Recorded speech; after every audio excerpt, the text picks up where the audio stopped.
then David, actually, you're going to introduce our next speaker because he doesn't need an introduction, but it's just the formality of it. None of these guys need an introduction, especially my man right here. So we up next, guys, we got Frankie Fihn, and we're going to be talking about why micro tools are the biggest opportunity right now.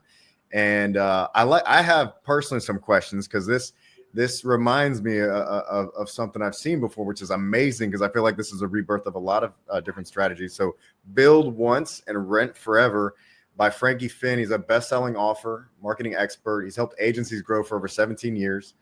His philosophy, it's work smarter, not harder, right? And we're going to watch how AI micro tools can be a game changer and leverage these tools to build recurring revenue, right? We bring them on. Absolutely. Did I do good, Frankie? Cool dude. What's up, guys? That intro makes me sound way cooler than I'm actually am, but I appreciate How you doing? And so he also has the coolest lifestyle in Mexico. I'm so jealous of you. Right? I live in Latin America too, and he makes it look so much cooler than me. I don't understand. I love that the non-Latin Americans are in Latin America, and I am in Arkansas now. Yeah. Dealing with snow in the winter, I might add. There you go. Yeah, depressing. Okay, Frankie, we're super excited to have you. Tell us about, well, first off, do you want to do a quick introduction outside of what we just shared? Yeah, no, I'll do an intro on this topic. So just so you guys know, this is obviously AI is evolving so fast. I'm not claiming I got all this figured out. The opposite. I feel like I barely know 1%. But where I live in Mexico, there is Cabo is about 2 hours down the road from me. And I have attorney clients, a lot of big shot attorney clients go in and out of Cabo. So at least 5-6 times a year, I say to my wife, Ilka, I'm like, Ilka, I got to go to Cabo today. There's a cool ass lawyer. I need to go meet him. And my all-time favorite client, a couple of months ago, was sitting there.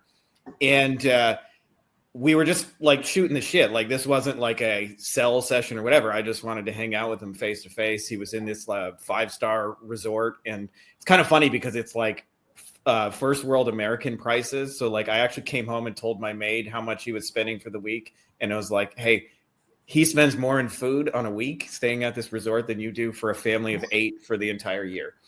But that's a story for another day. So anyways, we got into it and he was telling me about all his fulfillment problems because he's a really good marketer. And so he had all these problems. And every time he kept saying something, I was like, oh, dude, you could use AI to do that. Oh, you could use AI to do that. And it occurred to me in the middle of it that things that we know in our world, like basic things like how to create a prompt, how to Google, creating custom GPTs, he didn't know how to do any of that. He knew of their existence. He wasn't completely in the dark. And so I was like, why don't we just build one? And he's like, okay, when I get back to America, let's get on Zoom. And I'm like, dude, I'll help you. And I built it. And somewhere in the middle of it, he was like, what do you want for this? And it was like, nothing. You're my client. I'm just helping you out. And then I was like, okay, actually, I have 2 conditions. I was like, I'll build you all the tools you want if I can sell them to other attorneys. So he's in Florida. And I was like, I got the other 49 states. I'm going to sell to all your non-competitors. And also, when I build this for you, if there's any software or tools we need to set up, you're buying them and you're buying them with my affiliate link. And for me, it was 10 minutes worth of work. And he's still using it every day and tells me. And I just had the aha, oh my God, how many opportunities are there for this kind of thing? I don't know if you guys want, I can just talk through this, but I also have some slides. I don't know. Yes, pull them up. Can you share them here? You're going to have to upload them. Yeah. I think that's so cool. There's, I was talking to somebody about how to get to $1 million. There's so many ways to get to $1 million as a digital marketing agency. They all are about consistency though, right? So you're consistent at this, you're going to talk more about, how create a path for other people as well to achieve that. But totally. Do you guys see the Inception thing going on with my screen? Is that happening right now? The Inception. Is it? No, I can't. We can't see it. Oh, we haven't shared yet. I see your little screen over there. Yeah. Hey, hold on. Let's see if share window or tab.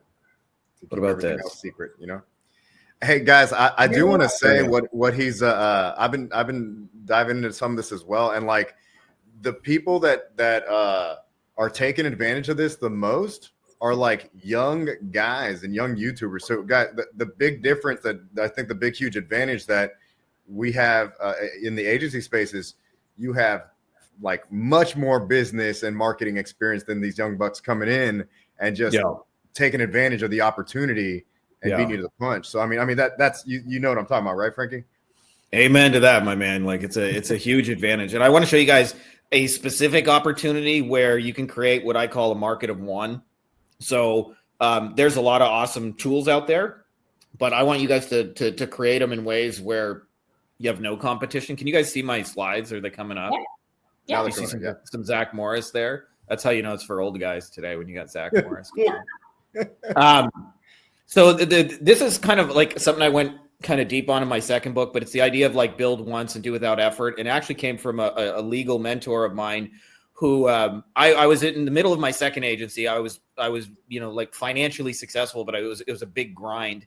And I got to hang out with him for like 4 months, and I never saw the guy work like ever. Like he was like, okay, now we're going to go to karaoke, and now we're going to go fishing, and now we're going to, and every time, and now we're going to go eat some shrimp at the ocean bar. And I was like, Ken, like, when do you ever work? And he said, well, and then I was like, how do you do this? And he said something that like stuck with me 10 years later. He said, well, buddy, basically I like to do things where I can do them once and get paid for them again and again. And it dawned on me that everything I was earning at that point was all the do once, get paid once variety. In other words, like if I stopped doing shit for clients, they would all fire me at some point. And so it became an obsession of mine. Like, how do I do things that are do once, get paid once? And by the way, that's not what most agencies are doing. There are some like unicorns out there like Karen that are awesome fulfillment wizards. I'm not one of them. So for most of you guys, like more clients equals more work. You're delivering it. I call it fulfillment hell. For some of you guys, that's a blessing. I'm not saying we all feel the same way about it, but personally, like doing ads and reporting, the worst of it for me actually was the client demands, the meetings, the phone calls. Can you give me an update? And eventually it becomes a very difficult business model to scale. It certainly can be done. And, a lot of people can help you and assist you with that. But we have one of the hardest business models to scale because it's so people intensive. It's so expertise driven. And so for me, all it ever left me was doing like client work 24/7. And like I said, like somebody mentioned churn earlier, I was, frequently starting over at zero every month. And I was the only dude I knew working 80 hours a week alone in my room on my laptop. And then I would have these clients who expect miracles. And so what I want to show you guys with AI tools is you don't have any of those problems. It's just like you set something up 10 minutes. It's easy to do. Clients need it. And the big idea here, when you understand AI micro tools, is the age old, when everybody else is digging for gold, sell the shovels. And I want to show you guys how easy it is to create shovels. My old butt gold. This granny's rocking, by the way, when she's rocking the gold. So the idea behind AI micro tools is instead of doing the work, it's a tool that delivers the value to clients. Most of these micro tools, like the ones that I've set up for our clients anyway, they're less than 10 minutes. I'm going to show you guys an example of actually building one of these on the spot. And you just charge clients monthly to use it. In fact, you can actually make money giving it away for free. So I'll show you guys how to do that as well. But the magic is you don't have to fulfill anything because the value is coming from the tool, not from you, not from your service, not from all the things you have to do. So ultimately, there's at least I haven't seen any fulfillment yet. But in doing so, like there's actual real value. Like what we're doing is solving like annoying, repetitive tasks. And therefore, it's relatively easy to sell because you're like, hey, that annoying, fucking terrible thing you got to do every day? Can I just take that off your plate? And I built a tool. And so there's recurring revenue and a whole lot of scale. So I want to give you guys 3 examples of these so you can kind of wrap your head around them. So one of the things that came out of that meeting in Cabo with my lawyer client is he told me that all day long, the insurance company, he's a personal injury attorney, they send him forms and he has to dispute them. And he said, it's the same 3 to 5 things every day. It takes 15, 20 minutes. And so I kind of like just broke down the process. Like, what are the same 3 to 5 things you're always responding? And we created a little custom GPT where now he takes that letter he gets from the insurance company. He clicks upload. It is already pre-prompted with what those 3 to 5 things are. So he doesn't have to do it again and again. And it saves him about 10, 15 minutes. It outputs the letter. Obviously, like, I encourage his team to like read it over and just make sure it's correct. But it's like it goes from a 15, 20 minute response letter that they do, anywhere from like 3 to 20 times a day to 10 seconds. And can you just double check it? Here's another one. This is from Chris from our mastermind. And he told me his wife is an assistant principal. And so one of the things she has to do is every quarter, she walks around the classroom, or she walks around all the classrooms rather, and she has to make a report. And so she writes down like Are the kids nice? Is it orderly? I don't actually know the ins and outs, but she has to make an inspection report of the room, the students, all that. Are they on track? Are they doing what they're supposed to? How's the teacher? All those things. And then she said the bane of her existence is she then has to compile all that information and turn it into this long-winded bureaucratic report that takes hours and hours and hours to combine. And it's just basically like rearranging all the stuff that she already wrote. So Chris created a little GPT for his wife. And what he does is the same deal. She takes a picture of all those documents, she uploads it, and instead of spending 6, 7, 8 hours generating this report, it automatically spits it out. It's trained on what's supposed to go in that report. And my question to Chris when he created that, I was like, hey, Chris, that's genius. How many other assistant principals do you think have the exact same problem? And the answer is probably a lot, right? And so easily people would pay $10, $20, $50, $100, $200, $500 a month to eliminate these sort of like micro problems. So now every quarter, she doesn't have to spend 8 hours writing some report she doesn't want to write. This one's from Josh, and he's in our mastermind as well. And one of the things that Josh found is so he works for jewelry stores. In a lot of jewelry stores, they take every piece of jewelry they own and they publish it on their online website. So it kind of like doubles as an e-commerce store. And any of you guys who've ever done any e-commerce at all, like imagine how many product descriptions are in that store right now and how many times they got to do it. This necklace, this ring, they got a box of 57 rings just in the front row, and they got to write 57 product descriptions, and they're by their nature not marketers. So what Josh created is a simple tool. Give me a picture of your jewelry and I'll spit out the description for you. And it's already pre-programmed with that. And it solves that annoying, repetitive task of every 10, 15 minutes. And by the way, the prompt for creating this was like 3-4 sentences, right? Like it's very easy, but just because it's easy doesn't mean a jewelry store owner knows how to do it. So these are 3 of the examples. And I'll tell you the biggest thing that I see as an opportunity. So there are tons of AI tools that are coming out on the sales side of things. And I'm all for them. Like I see Go High Level, I see chatbots. The problem with is if you work on your client's sales side of things, you're going to have like 1,000 competitors. Like you're going to have, 100 people a week messaging them about their chatbot. But I promise you, nobody is helping clients with their fulfillment. Nobody. I've talked to, at least my clients, and I'm like, how many of you guys are getting help building tools on your fulfillment side? They're like, oh, nobody's offered to help us with anything. So I think the real opportunity, the other reason too, I think that you guys are going to want to focus this on fulfillment, besides that no one else is doing it, zig when everyone else zags kind of thing, is that when you sell sales tools, like everybody wants more sales, including broke people, but people who have fulfillment problems are by and large people with money, right? Like it means they've already figured out the sales and now they have fulfillment sort of problems. So it's like almost if you solve a fulfillment problem, almost everybody can pay for it. If you solve a sales problem, everybody wants it, but maybe only 20 to 30% of your market can actually afford it. So that's the other magic. So this is actually really simple. It's like we find a problem, and the easiest way to do this, and this does not matter whether you have clients right now or don't, you can go into, like if I was trying to create a tool for dentists, and I have 0 dentist clients, I would simply go into a community and just ask them like questions around this kind of thing. What's the most annoying, repetitive task in your business? And I guarantee you that there is some laborious paperwork, bureaucratic forms, checklists, updates somewhere in their process that they do again and again and again every single day, over and over and over. And so for most of these problems, I would say 90% of the time, you can solve it with a custom GPT. So and a custom GPT, for those of you guys who've never built one, and I'll walk you guys through building one in a second. All it is it's preloaded with instructions. So it's just like a regular chat GPT window. It's on the paid version, and it's already preloaded. So like in the case of the insurance one, rather than them over and over and over saying, we're looking for these 3 to 5 things, it's already preloaded with those 3 to 5 things. Ergo, all they got to do is give it the document and it creates the output. Then, by the way, it's been my experience that version 1.0 never quite works 100%. It works like 80%. You're like, yeah, I like this, but I kind of wish it didn't say that or do that. And so I would suggest testing it and just like literally just give it to people for free in the beginning. And then when like 1 or 2 people are happy with it, what I would do is then I would host it and embed it on a private page that you control. And I'll show you guys how to do that in a second.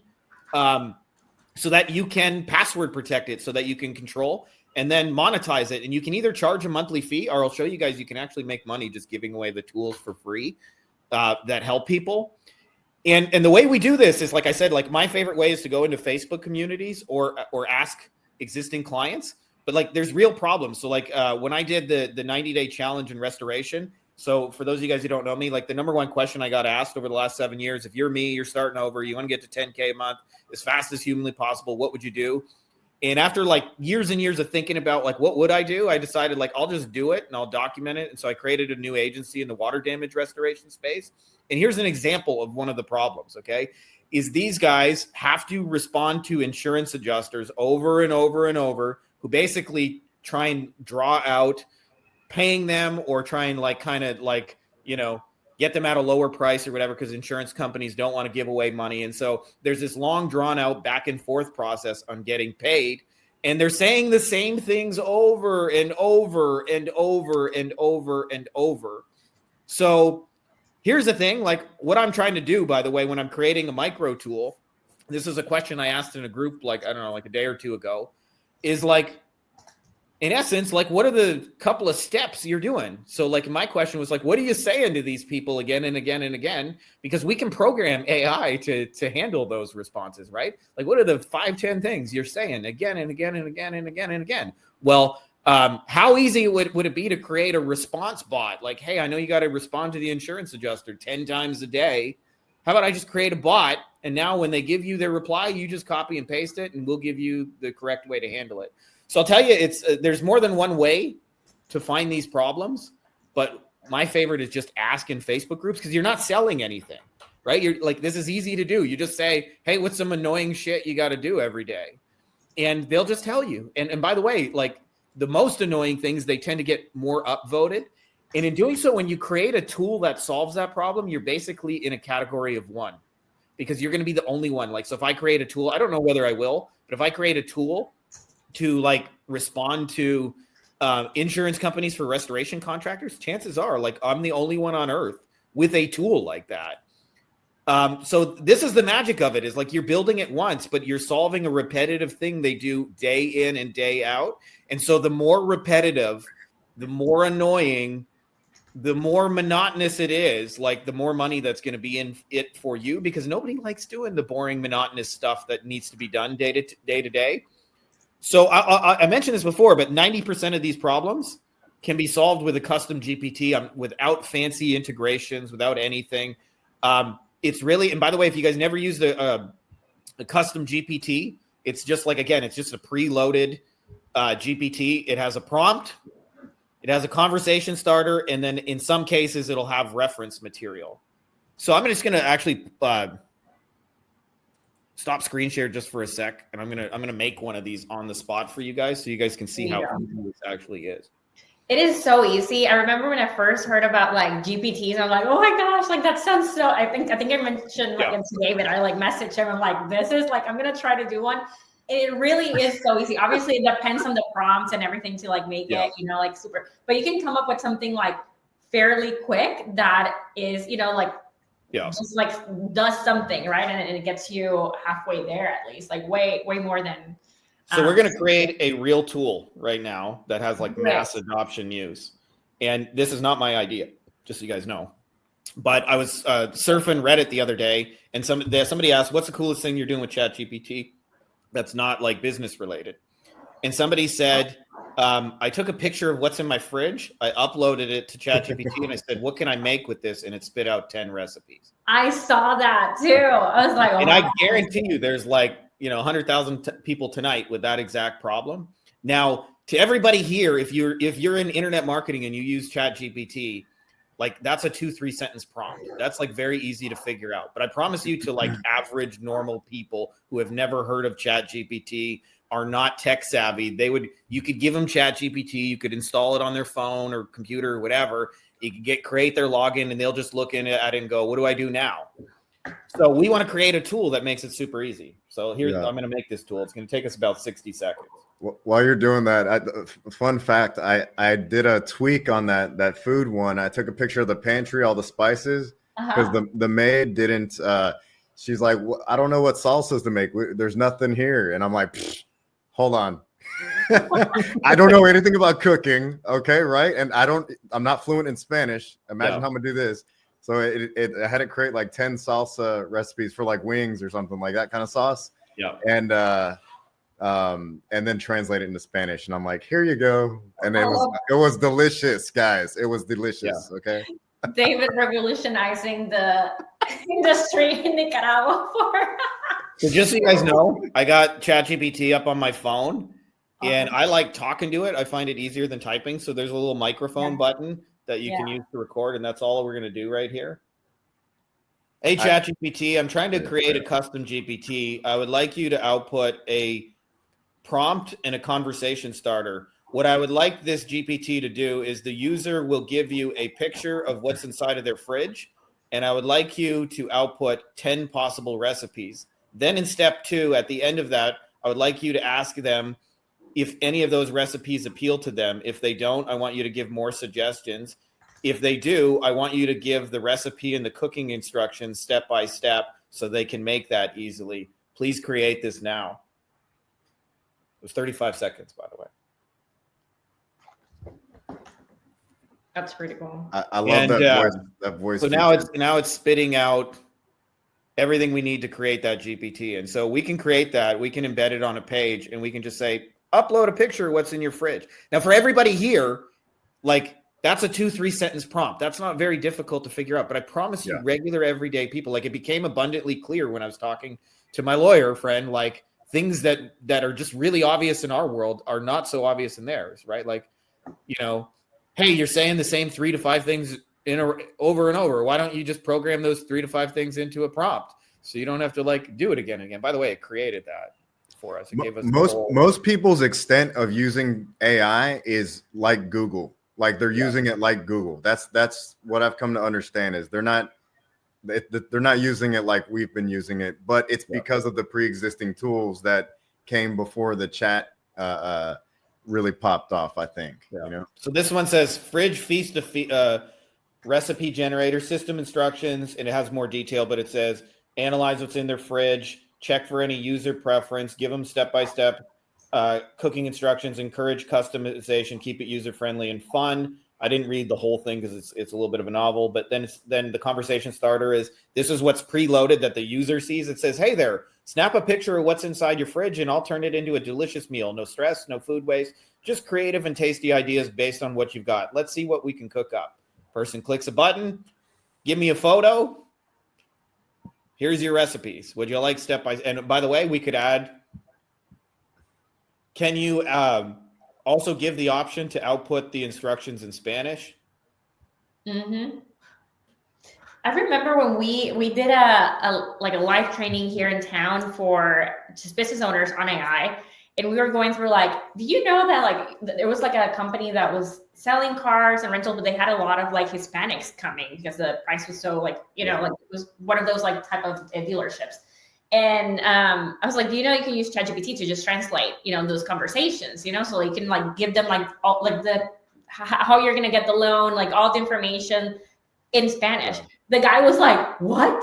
Like I could like, and then like the next person that only spoke Spanish, like it was like the one person like, sorry, you're like jobless now, like your competition, you know, like these guys are now gonna like start selling in Spanish too. Like she was like, oh my gosh, but like that's how little, you know, like people are using this. Yeah, and you know, I had a real life experience with this. This was like maybe a week ago, so like I'm sure David can relate. Spanish is a language I'm still learning. Like I can have fun little conversations I can order in a restaurant, but when it gets real deep, I'm lost. Especially, you know, based on Spanish, like speaker to speaker. Some of them just talk like 100 miles an hour, like where it's just one continuous word. And I was at the gas station. I said, hey, can you just check the oil? You know, give the guy a little tip for it. And then he starts telling me, like he launches into it, and it's very technical because it's about the engine. He's like, and I just heard as, and I was like, whoa, like, and then like despacio, slow that down. And then he said it slower. often they don't do that. Often they say it just as fast the second time, but he said it's slower for me. And because it was really technical, it was my motor. And I was like, I don't understand. But I was like, one second. And so I fired up the voice version and I was like, okay, ChatGPT, I'm trying to talk to my mechanic right now. And he's telling me some shit in Spanish that I don't understand. And I'm saying some shit in English. I want you to listen to him and tell me what he's saying. And then it like translated all that. And I was like, oh, okay, that's no big deal. Like just throw another quart. He was all worried that like, hey, another quart of oil, you're going to have to spend another $3. I was like, I don't care. $3. But it allowed me to like, understand what he was trying to say like in real time. And I was like, that was really cool. We have a question on, I think Riley. Hey, Riley, how are you doing? Riley says, I think you said you would show us how to sell the GPT. That is what I would love to know. Would the person who wants the tool you created, would they send you, GPT owner, what is needed, and you send back the solution to them? Or would you export the GPT in some way and they use it themselves and then they pay you for a subscription? How would you target the right audiences to target with solutions you have created to get the lead gen going if it's outside of the agency work scope? I use GPT so much and I feel I could benefit from this a lot as I know how to build out prompts well. Yeah, you absolutely could. And just, Riley, you're just like 5 slides ahead of me. That's all. Riley, patience. We love the questions. Yeah. And then, by the way, this is so new. Coming. This is so new. I don't want to give you guys the impression like, I've been running a digital agency now for almost 20 years, but I don't want to give you the impression I've been creating AI micro tools for an eternity. Like I really just figured this out like 6 to 12 months ago, realizing that like, you don't know how to prompt this thing, really? Like I thought everybody knew how to prompt this thing. Well, hey, Frankie, like going on that question in terms of like selling it and creating the need or discovering the need, you did already go over that part because you surveyed them. I mean, that's ultimately part of the sales process, discovering that need, that want, and then creating a solution for it. So that part of the process. I'll show you guys the easiest way to sell it, which is, by the way, is just to give it away for free. And I'll show you how you can make money giving it away for free. What do you guys, can you guys see my slides again? Oh, I guess I didn't share screen. So I'm just looking at my own presentation and nobody else is seeing it. Let me try that again. You guys seeing what I'm seeing? No, we not are yet. About to see what you're seeing now that I'm watching Karen troll. No, I'm just kidding. Come to the event in April. Yes. Come to the event in April. Come on. We're gonna sell out of tickets too, so y'all get in quickly. Kurt, good question. No, I will send it to the people that are live here because I know it is a lot. That's why we appreciate the people that are jumping live. So we'll send it to the people that are live, but you have to stay. I see people that are like, okay, bye. So to your question, Riley, like you can gatekeep your own GPTs, and the easiest way to do that without being a techie is a tool called Pickaxe. The tools are changing like so fast daily. Like I'm not like saying you should use Pickaxe forever, but today I think it's the easiest thing. And Pickaxe is basically just ChatGPT, but it makes it very easy to embed it on a page that you own and control. So you can put it on your own website and it'll just appear like you can do it different ways, but I just do it as like a little chat bot. So like in the case of the one we just made, it would just say, hey, I'm your friendly AI helper. Upload what's in your fridge or upload a picture. And that's all they see. And then they click upload and then it goes, here's what you can make. And that's all they see, right? Like, and the reason for that is then they don't have to get intimidated by what ChatGPT is. They don't have to know how to use it. They don't have to know how to prompt. They just got to click a button and upload a picture of what's in their fridge in that particular case. And so we're using Pickaxe. And Riley, like I said, you're a couple slides ahead. But I think the easiest way to sell it, because it solves a real annoying repetitive problem, is just give the first couple of times away for free and offer a simple subscription on the back end and sell it to similar clients. But here's the thing. Pickaxe has like a credit system. So you can set it up so that like the first 5 times they use it, it's free. And then the 6th time it says, hey, you got to buy more credits to use this and to keep using this. And you get like an affiliate commission every time they buy credits.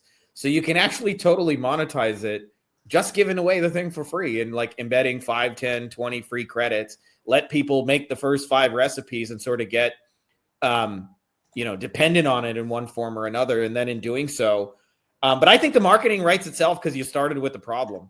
So like, I don't think it's actually like any of these are hard to sell. It's just like, hey, you know that annoying repetitive thing that you hate and you got to do again and again and again. Well, I made this free tool.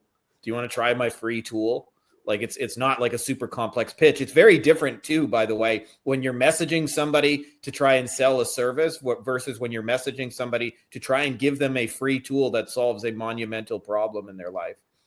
So I see this like, I think there's endless number of tools that you guys can create that are like $20 to $200 a month that you can get hundreds of clients paying for them super easy, or you can even just give them away for free and get affiliate commission. And the magic to me is the tool is the fulfillment, right? Like you're providing value for people, but in doing so, the shovel that we talked about in the beginning, selling the shovel, the value is the shovel. And so they're renting access to the shovel. They're not renting access to you in a service.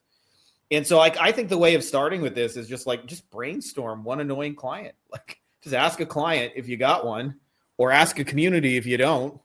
What's some annoying shit you got to do? And then, go a little deeper with them and help them. Hey, I want to create a free tool that helps fix that. And I usually like the first person I create it for, they get it free forever. So like in return for helping me build this, you get the freebie till the end of time. So I got the mustache man in the questions, but I got way less slides than Monica. I think just like this is helping us, and hopefully everybody that's watching see our agencies from a different perspective. I recently just met an agency owner that her sole focus is how to create these tools, how to like focus on the fulfillment. And you can really create, like there's many ways of hitting $1 million with your business, right? Yeah. Some are more difficult than others, to do it, and some create that stress, but this could be a very easy way to do it. So I'm really thankful that you're sharing this, Frankie, because I think it expands that opportunity. Yeah. Can I just share two stories that kind of illustrate the power of this that I wish I knew years ago? So it was like, 10, 11 years ago, I had an attorney client to me. He said, how we're supposed to, when we get the email forms that get filled out on our website, how we're supposed to respond in like 3 minutes, like you told us? And I said, yeah. And he said, well, I know that, but we're short staffed right now. And I'm hiring somebody and I'll have the problem fixed in the next couple of weeks. But is there anything we could do so that when somebody fills out the form, they get something automated? Now, this is before the days of high level and things like that. And I said, well, why don't we just start by sending them an automated email? And if we're going to get them on an email list, we might as well like follow up with them. And he said, what do you think we should follow up with? I'm like, dude, you got 1 million awesome testimonials. Let's just send one a day for like, a week or two. And so I set it up for him and he said, what do you want for it? And I was like, you're paying me $3,000 a month for this service. Like, I don't really care about, billing you $50 for some tool setup. Like, and I was like, you know what? Just buy it through my affiliate link. They're like, buy the software through my affiliate link. Didn't think anything of it. I still get a check from Aweber. That is the tool I use almost like 10, 11 years later. And had I known, and I ended up telling like 5 other clients, I said, hey, I know you guys know you're supposed to respond to emails quickly, but if you can't, I'm happy to build some automations just to kind of bridge the gap a little bit. I built this tool for this other guy. Do you want it? And I get like nothing crazy. I get like $200-$300 a month, just so you guys know, but for like a decade. And I haven't touched that shit in a decade. So like all I got to do is I go to PayPal and I go send to real life bank account. And like, that's the extent of the work that's required each month to collect it. And had I known, I would have done that had I known that they were going to keep it for 10 years, I would have built this for like 300 of my clients. I would have like everybody I'll set up all your automations and stuff for you. And that was the first one. And then the second one, this was about 15 years ago. Like I've been doing this a while. And I remember this, there was a friend of a friend. I didn't know the guy personally, but he built a software in Australia that was like $1 million software. And the second I heard that idea, I loved it. So he basically kind of did what I'm describing is he went to realtors in Australia and said, what's the most annoying repetitive thing? And they all said, every time we look at a home, there's this home inspection. We have to do this report, this bureaucratic report. And we're making like 10 of them a day. And it's like really annoying and obnoxious. And I'm spending like 3-4 hours filling out these forms. And so he said, I want to build you a software that solves that problem. And they said, all right. And he said, would you be down to beta test it? And of course, like the first 5 people said, of course, like you're taking my most annoying thing. And so he went to Australia's biggest software company at the time and said, like, this is the annoying problem. I need a software that fixes this. And they quoted him $100,000. And he was just starting out. So he had like maybe like, you know, a couple $1,000s to his name. And so he couldn't obviously like pay them. But in that proposal, they wrote down step-by-step instructions of what would needed to be done in order to build this software. So then he went to Upwork or Freelancer, what I think was Freelancer back then. And he went to Freelancer and he posted, these are the step-by-step instructions that he had got from the other company. And some guy agreed to do it for $800. So for $800, he went and got this tool built. And then he went back to the real estate agents and said, what do you think of this tool? And they beta tested it. And there were probably like 2-3 iterations where they said, no, I don't like this. Can you change that? Can you fix this? But eventually they loved it. And he sold it like way underpriced, by the way, but he sold it as like a $497 a year license access. And in a matter of months, he had almost every real estate agent in Australia without any formal marketing, because it was just spread virally word of mouth because everybody hated the inspection reports. And I always thought about that story, and I was like, man, if I actually liked programming and making software or dealing with programmers, like I would have made software like 20 years ago, but I'm just not built that way. And what's changed in the last year and a half, 2 years, is that ChatGPT and other similar tools, Claude and Gemini and all these things, have made it so that anybody can be a software creator. Anybody. Like we just created a tool, and I don't know anything about software. I just know how to go, you know, upload a picture of what's in your fridge, and we got that. And so in essence, like this is an idea that I've honestly been thinking about for like 20 years almost. But now it's now possible with the tools, where it's like you can make tools in seconds for people that provide immense value to their annoying, repetitive things.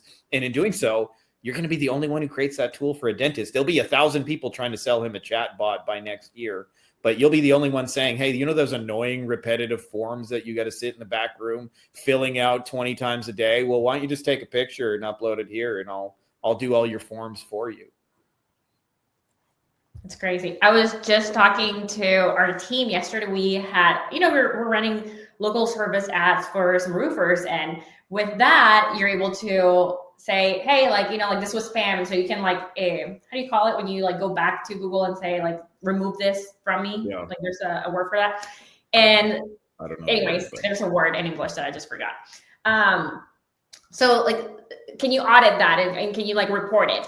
And then, so the guy, with our team was well, we just listened to it. And the guy, what's the reason? It's we called and they had moved already to another person. So they didn't answer on time. That problem is as simple as having voice AI. When you're not ready to answer the phones, it can quickly just okay, let's book the appointment. That client lost that, and you cannot report that. You cannot, remove that. But that's $15,000 for a roofer, for a roof to be implemented, and you just miss that. And that's just one thing with AI, that how much does it cost you to just to create that chatbot or voice AI and just implement it for people. I mean, you would do the one time and then you set it up. And so little things like that really moves the needle for, if you're really focused on your digital marketing agency and okay, you want to continue to do SEO and PPC and you want to focus on the fulfillment side, you can still implement, features of AI into what you do today to make it a lot better for you. Because now, hey, that's another conversion that you could have had in that budget that we just lost because we didn't have that. So anyways, just so much in there. Yeah, totally. I'm with you. Any questions, David, on what we're chatting, or any thoughts on what Frankie has said so far? Yeah, I like it. What I guess for people that are struggling with the sales process on this, what would you say in terms of, I guess, making it irresistible, making it a no-brainer for these guys to take advantage of? The giveaway for free, I guess, would be the main. I honestly think the easiest way to sell it is just make a 30-second demonstration of what it does and just give it to them, right? Like if I was selling the tool we just created, I go, hey, you know how you open your fridge and you don't know what to do? Watch, took a picture, upload here, 10 recipes, try it. Yeah. That would be my whole sales pitch. And, I think the part of it is why a lot of agencies struggle to sell their stuff and why sales feel hard is because they have what I call Me Too offers. Like I remember, if you guys can believe this, in 2007, when I started doing SEO, people would ask, hey, do you know anybody who does SEO? And people would say, no, I don't. Do you? And it was about a year and a half later, 2 years, where some marketers started selling, hey, you can get rich, selling SEO to local business owners. They'll pay $1,000, $2,000, $3,000 a month. Here's how you sell it. And what ended up happening is by maybe late 2008, I started having my clients tell me they were getting emailed 100 times a week over SEO. They went from never having heard of it a year before, going, do you know anybody? No, I don't, to 100 times. And what's happened is some of these businesses, I think of the ones that have been around 20, 30 years. I've had clients who told me I get 100 pitches per day, every single day in my inbox for 20 straight years. Well, not quite 20 years, but imagine now you're showing up and you're person number 500,001 going, we sell SEO. You got an uphill battle in front of you, whether you like it or not. When you're solving their most annoying, repetitive, got to do this every day, and you're just giving away a tool, I don't think the sales process is nearly as difficult. In fact, Josh was testing the one, the jewelry store one. This is what he did. He went to a jewelry association and said, all those annoying product descriptions you got to write to create your online store? I made this tool. It does it for free. Who wants it? They went, me. And he's already monetizing it. I don't think it needs to be a super complex thing. But I think part of the reason sales feel hard for a lot of people is because you're selling the same thing as everyone else in the same way to the same people. And this fundamentally changes that, because you started with a problem, and in solving it, you're the only one who has that as a tool. So you're literally, the only one saying, hey, that annoying repetitive thing. In the case of the Australian guy I mentioned who was selling that software, he actually didn't have to market it at all. Eventually it just went viral and they all sold it to each other. They said, hey mate, those asshole forms you fill out 3 hours a day, try this thing. Asshole. Right. So I don't think it's nearly as hard to sell something that actually fundamentally solves a real thing that they have to deal with, because they already know, in the case of my insurance client or my personal injury client, they already know they hate responding to the insurance company. I don't need to convince them. That problem's real and daily, and it's also multiplied by the number of staff they have, right? So if some of my attorney clients got hundreds of attorneys under one single location, right? Multiply the amount of forms they're doing just in that one little place. And I'm hey, I can save everybody in this room 10 minutes, 15 times a day. And I'll let you try it for free. So when you understand that, I actually don't think it's very hard to sell. And you can make the first sales just giving it away. Just literally a 30-second, here's what it does, go try it. And this comes into something this is an advanced copywriting thing, but I don't know if any of you guys have read Eugene Schwartz, Breakthrough Advertising. He says that all markets go through stages. So stage one is you're the first one selling something. And so you just have to say what it is and what it does. When Coca-Cola came out, they're this is Coke, try it.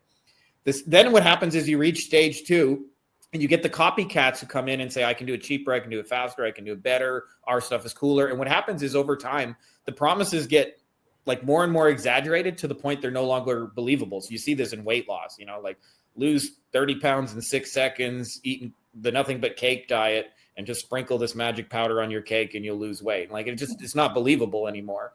And then what happens is he says you reach stage three, where you have to create what's called a new mechanism. So you have to what I would call a different thing, right? So now we can lose weight with green coffee bean. Oh, I've never tried green coffee bean before. And they suspend their disbelief for a moment. And then what happens is they reach stage four, where all the copycats come in, and now it's our green coffee bean is organic. It's made in the Himalayan mountains. Ours is cheaper, faster, better. Ours will help you lose 50 pounds in 5 seconds. And it gets, again, more and more exaggerated, and consumers don't believe it. When you create an AI micro tool, you're in stage one. You're Coca-Cola. You just got to go, it does this. That's the sales pitch, right? Yeah. When you're selling SEO and pay-per-click and things like that, which obviously can be done, but you're in stage four, where they're super skeptical. They've heard your promise 1 million times before. They don't believe you. You have a reputation, whether you earned it or not, that's working against you. And so you can still sell in those places. But man, it's a lot harder than just going, hey, I got this new thing. Want to try it? So I actually don't think like the sales process is super complicated with any of this. Yeah. Yeah, I like that. But what I liked about your examples too is that to me it seemed like I bet they did some pretty good research, maybe coming up with a good idea. So maybe they're not even having to talk to a potential client, because the jewelry store one, I know that problem existed and continues to plague real estate agents with their listings, and also Amazon products as well. Literally, that's you know what I mean, right? And so if somebody looking at building a product, and I mean, you really should go talk to your potential customers. But if that's an issue, you can do this other research. You're never going to get away from talking to them though, because you got to make the sale, right? Yeah. And then that other one, I forget the industry, but the Xactimate software, that's across various different industries. Contractors, So like solving a problem for a software like that services multiple industries, it's huge, because now you got your options. You know what I mean? Like you could niche down in each one of those and create, specific messaging and build other things around that. So love the examples that you provided. So good stuff. Thank you so much, Frankie. That was great. And if anybody has any questions, make sure to put them in chat. We'll get it to him, or follow him on Facebook. I know that you're super active there as well, Frankie Fihn. Super insightful, and I think it was a great opportunity. We're also going to be together next month in April in Arkansas. So that's going to be rocking the swag, Karen. Like, well, that's going to be in July. That's the Commitment Summit. Yeah, next month we're going to go to Scale It Stability Summit. So make sure to get your tickets. I think we got, as I mentioned, 20% off, but make sure to join us. I'm just going to put the link in here, scalewithstability.com, Scale It Stability Summit. So yeah, get your tickets in there. Yeah. Thank you, Frankie. This was super helpful, insightful for everybody. I appreciate you so much for taking the time and appreciate you guys.